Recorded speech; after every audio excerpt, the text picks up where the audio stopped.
I'd like to introduce you to my first guest, Mr. Staphan Clay. Good morning, Staphan. Good morning, Ms. Perryman. Thank you for having me. Oh, I'm excited about having you because you have a story, and we'll get into that in a little while. Staphan runs Hoop by Hoop. Would you tell the audience what that is? Hoop Fire Hoop Basketball Academy is a basketball clinic. It's a little different than a basketball camp. It's a clinic where we take 12 kids maximum on any given Friday and Sunday, and we work with them with basketball. We give them a lot of individual attention, and these are for a lot of the diehards, individuals who would really love to improve their game in basketball at any level. We have advanced levels for children that are in high school, and we also have very basic fundamentals when we have our very first beginners. Yes, yes, yes. And I believe in basketball. My mother played basketball in the 30s. I mean, for women, we just 1, 2, 3, and then had to throw the ball. That was back in the day, and I guess I was back in the day too because when I was on a team, I had 1, 2, 3, throw the ball. You know, I didn't like it too much because my hair would sweat back. But that was back in the day. But also, my brother played for Claflin College down in South Carolina, and then my son played for University of Dayton. He's in the Hall of Fame there. Wow. So basketball kind of runs in the family, and I think it's good not just for the skills you learn in basketball, for teamwork and everything else that's connected. Really, really, really important skills that you have to learn, because it's more than just the skill of playing. Yes. It's a lot of other things connected, right? Yeah, I think one of the benefits that I really got out of basketball was definitely the teamwork, working within a frame, a structured frame, setting goals, achieving our goals during the week where we would have practice that would lead us to games, and in terms of executing our plays, how to play together. Those things are really key. One thing we always were taught when I was taught in high school as well as college is your everyday life. If it's successful in your everyday life, then basketball becomes really easy. If you can't do any part of your life, half, and then come on the basketball court and expect to do that. And since I wanted to strive on the basketball court, I made sure I strived off the court as well. And that's the main message I like to teach young players that shows up for Hoop by Hoop. Right. And that's very important. And your son, of course, is a member. Yes. And I'll get back to that because we have a video that I want to play that deals with that. So if my engineer could put on the video, we'd be excited. They're playing basketball. We love that basketball. They're playing basketball. We love that basketball. They're playing basketball. We love that basketball. Hi, I'm Staphan Clay, and I'm the director of Hoop by Hoop Basketball Academy. This is a basketball clinic where boys and girls aged 6 to 18 can get and receive individual training in basketball. This is not a basketball camp, this is a clinic. It is run like a college basketball practice. The pill. They're playing basketball. The up. We love that basketball. Oh yeah, to the hoop. They're playing basketball. My goal is to make every child better. So they get individual attentions with shooting, passing, dribbling, offensive concept, defensive concepts. We also do speed and agility drills here at Hoop by Hoop Basketball. And I hope as you see some of the highlights of some of the drills that we do, that you would love to come here and work with our coaches. If you have any questions, please do not hesitate to make a phone call for me. Take a look at the flyer that's going to appear at the end of this video, and come be part of our Hoop by Hoop Basketball Academy family. We love that basketball. They're playing basketball.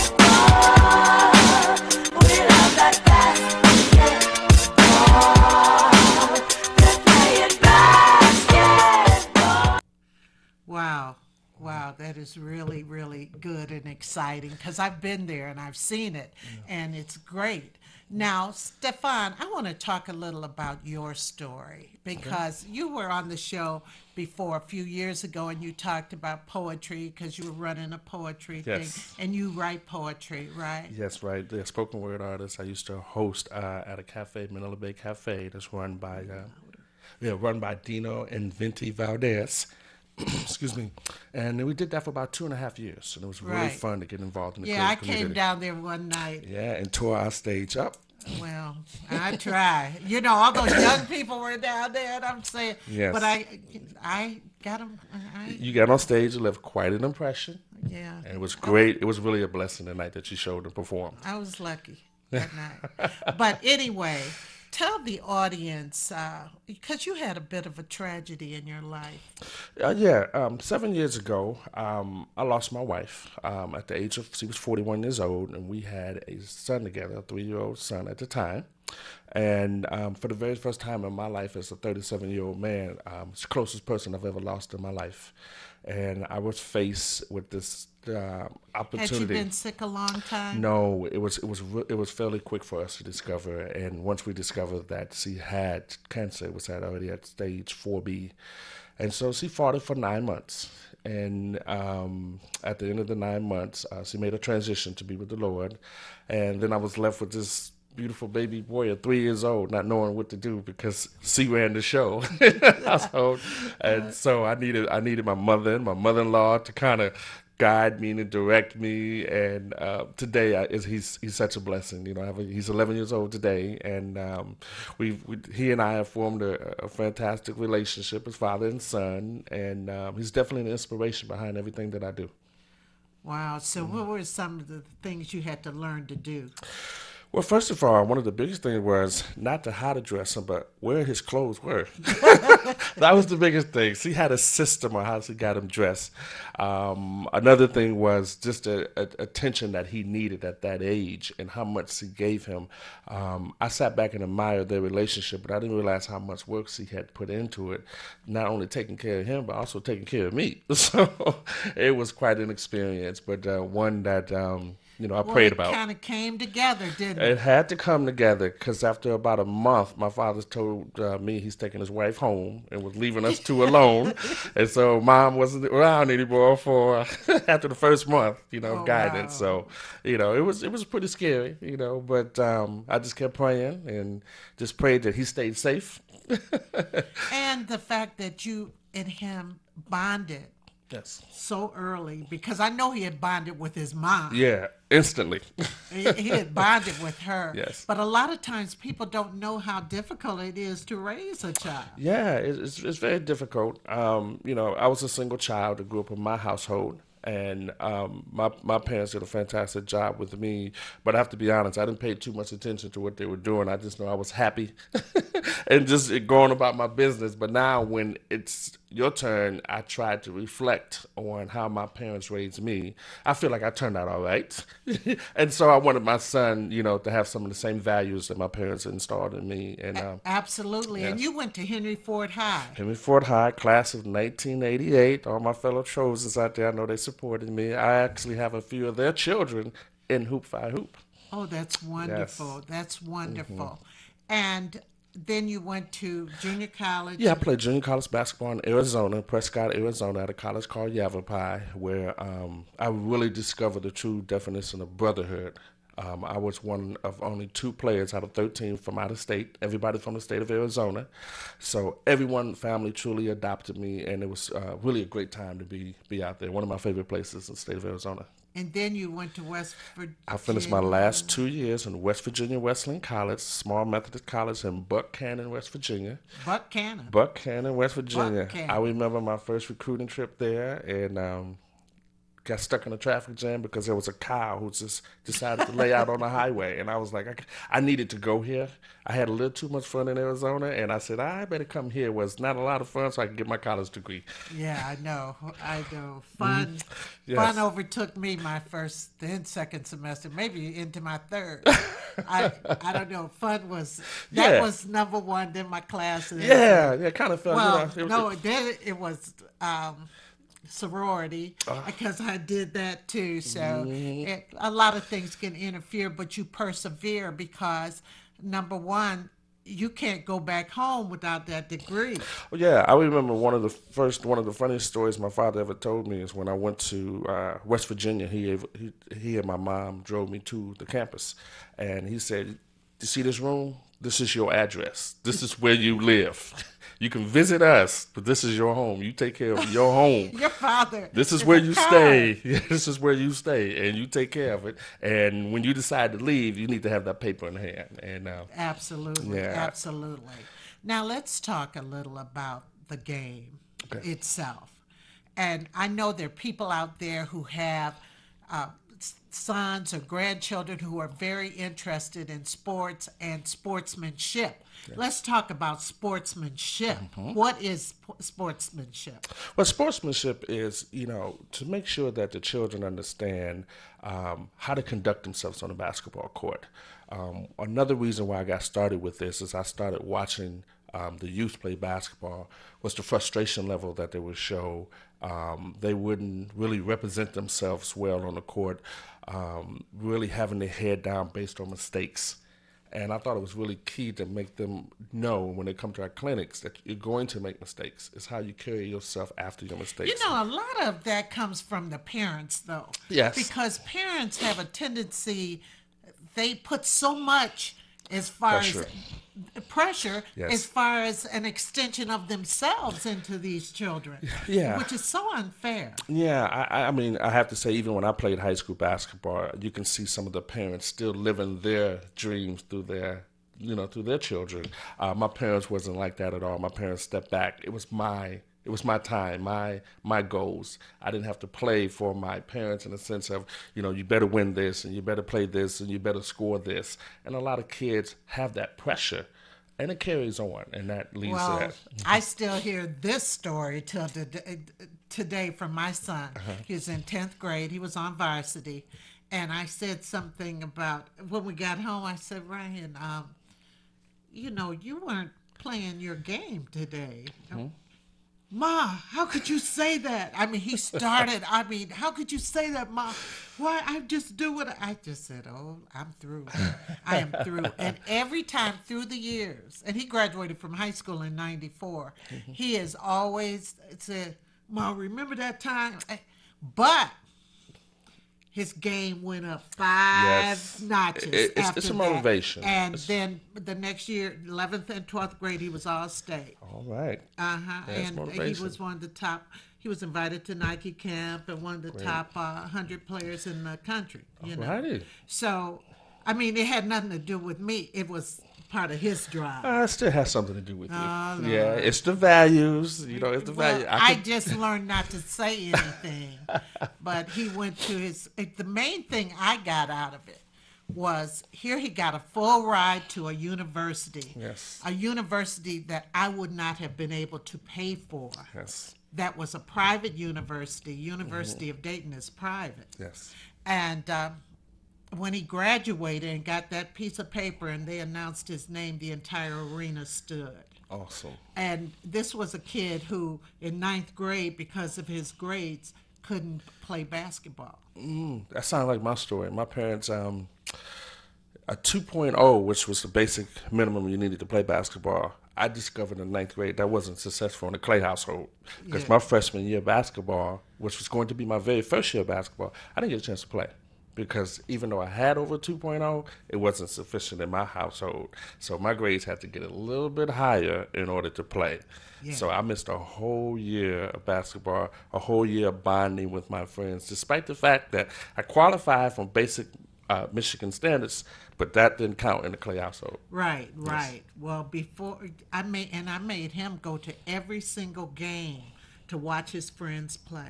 I said, "You're gonna sit up there and you're gonna watch." Yeah, that hurts. And yeah, well, sometimes you have to to grow them up It does. and give them that sense of responsibility. It does, yes. Then in 10th grade, yeah, he did. He was great and all this stuff on basketball, but his grades suffered. And I said, "You will not." I mean, it was like summer school every year. And so I said, it was like, what are you doing? And so by 11th grade, he finally got it on. And then 12th grade, he was on the student council. He finally got it together. Yes. But that was the first year of the clearinghouse. So he had to make sure everything balanced Great. out. That's right. Yeah. Yeah. So It's an opportunity. My son, despite my love and interest of basketball, is taking up a baseball, and that's his motivation for getting the grades he have. He doesn't want to miss out because I instilled the same thing. If your grades drop, baseball goes. right.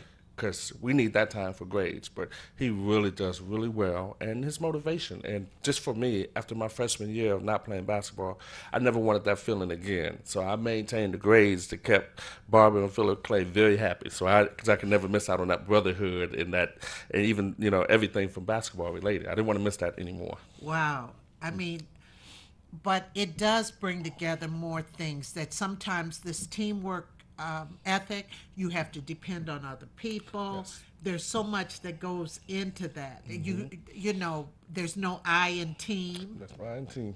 Yes. because you have that one great player on the team, and sometimes everything goes to that player, or that player gets a big head, and so forth. What I like to instill, and I tell the parents when they ask me what separates me, I explain to them it's the mental toughness and the mental love of basketball. One of my greatest gifts when I played was convincing my players that they were actually better than they were, convincing my players when they make a mistake, we still need them, keep their head up high. And so I tell my players that when I'm working them out. I can teach you all the individual skills, but what I'm hoping that you get out here is how to be a leader. So when we're doing drills, how to pick the other players up who might not get the drill as fast as you do. Encourage them. Yes, this is not a team atmosphere, but this is a family atmosphere. And that's why we came up, one of the names how to get established of Hoop Fi Hoop, because in college, one of my teammates, we established this name because we felt like a family. We support each other. We're there for each other. So I teach my children when they're there, yeah, you might not see them next Friday, but while they're here this Friday, we pick them up. And this is what you do when you're playing on your team. You pick your teammates up. One of the main mental love of the game. Pick them up, encourage them, because when you encourage them and support them, you will get the best out of them. You will. You Yes. absolutely will. And one thing I've noticed in the latter years, some players are disrespectful to their coaches. Yes. That has been allowed sometimes because it's a good player on the team. That is so unacceptable. Yes, and I wanted to make a big impact, and as much as I get an opportunity to coach a certain group, I wanted to reach as many people as possible. So when I developed a clinic, that gives me the opportunity to reach unlimited amount of players. Give your phone number again. My phone number for Hoop Fi Hoop is 248-303-8829. 248. 303-8829 is the number where you can reach me at. Okay. Do you have a website yet? Well, you can find us on Facebook. We have a Hoop Fi Hoop Facebook page, and the website is in development now because we're growing so fast. I've been attentive to the growth of Hoop Fi Hoop. So I've been a little lacking in that area, but our website will be up very shortly. Man. He's a man. But it's Hoop, Hoop, Phi, Phi, and then Hoop again. Yes, Hoop Fi Hoop. Right. Yes, right. that's family atmosphere. That's what we teach there, competitiveness. And all our children, they embrace each other. They love coming together on Fridays and Sundays and seeing each other. It's funny. I came to one of the practices, and I brought my grandson, who's 9. Well, he's 9 now, yeah. And what got me, it kind of warmed my heart, was the kids, they slapping each other on the hands, Yeah. Like, good job, that Exactly. kind of thing. And that sportsmanship we like. Yes. Because sometimes, even I fault coaches for this, putting 1 or 2 players on a pedestal and making the other people resent them. Yes. Yeah, I had really good coaching because that couldn't work. One, in the era that I played in, and it also wasn't going to make a successful team with just 1 or 2 guys being everyone else and we just stand around or anything like that. We had to be a collective unit. And that's the message that we teach at Hoop Fi Hoop. Let's carry this over to after college or after high school. When you have to work on projects with other people Yes. in your job and everything, you kind of know how to get that consensus going, and that's you very do. important in the long run. Everybody, very, very important. Because basketball is only so long. You know, not everyone, and I tell everyone, just because you're in this clinic doesn't mean you're going to end up in the NBA. We don't know what your future, but the lessons that you learn, hopefully at home, and the lessons you're going to learn here will help you how to deal with life beyond basketball. Right, and you can't be a child's fan like that. I mean, we're their fans, but not. You're right, child. Under any circumstances, you the man, and sometimes they start and they undermine the coaching. They do.